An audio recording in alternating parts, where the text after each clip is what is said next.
Mesdames et messieurs, ici Chage et on se retrouve aujourd'hui pour les spoilers du chapitre 1153 de One Piece. Flashback sur Harald, si vous vous souvenez bien. Donc n'hésitez pas à liker ou disliker la vidéo, commenter, donner votre avis en commentaire et vous abonner si vous n'êtes pas encore abonné. On ne perd pas de temps dans les spoilers. Donc le chapitre se nomme La naissance de Loki. On parle bien d'un flashback sur Harald, mais c'est bien Loki la star et en même temps je suis pas contre. Nous voyons comment Harald a rencontré Ida, la mère d'Arjudine. Harald l'a vu piégée dans un cirque et il s'est mis en colère. Il a détruit la ville pour la libérer, mais il a été grondé par Ida. Ida a dit qu'elle travaillait dans le cirque pour se faire rembourser de la gentillesse des habitants de la ville.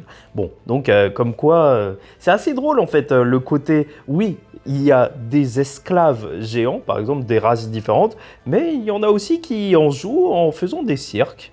Donc Harald était touché par ce geste et tomba amoureux d'Ida, qu'il ramena chez lui à Elbaf. Il commença alors à moderniser Elbaf et à forger des alliances. Ok, oui, c'est vraiment sous son influence qu'il a été un petit peu plus pacifique. Et ça va avec le fait que Arjudine est aussi assez pacifique. Des années plus tard, Arjudine est née. Harald voulait épouser Ida, mais les anciens d'Elbaf le lui interdirent.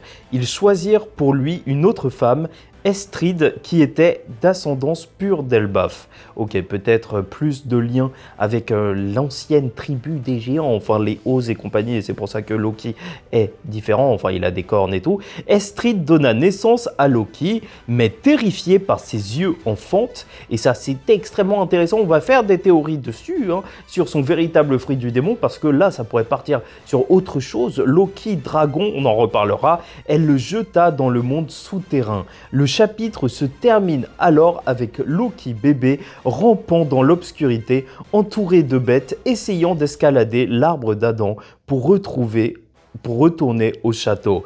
Ok, ouais, franchement, entre nous, quand on lit ça, ça fait extrêmement berserk, ça a l'air terrifiant. J'ai très hâte de voir les pages, parce que c'est pas forcément le style d'Oda, donc sûrement que les monstres, ils vont tirer la langue et compagnie, on verra bien. N'hésitez pas à me dire ce que vous en pensez en commentaire. Là, on est sur un flashback, donc bien sûr, ça va pas développer des milliards de choses en même temps, même si j'attends un petit aperçu de Xebec, et j'en suis sûr, on l'aura durant cette histoire, parce que si Loki est fan de Xebec, bah sûrement qu'on nous montrera pourquoi. Enfin bref, Loki a eu une vie depuis le début dégueulasse, il faudra qu'on en reparle. En fait, c'est le prince maudit, mais pas qui maudit les autres, mais vraiment qui est maudit depuis le début. En fait, c'est Arjudine qui a eu la belle vie, entre guillemets.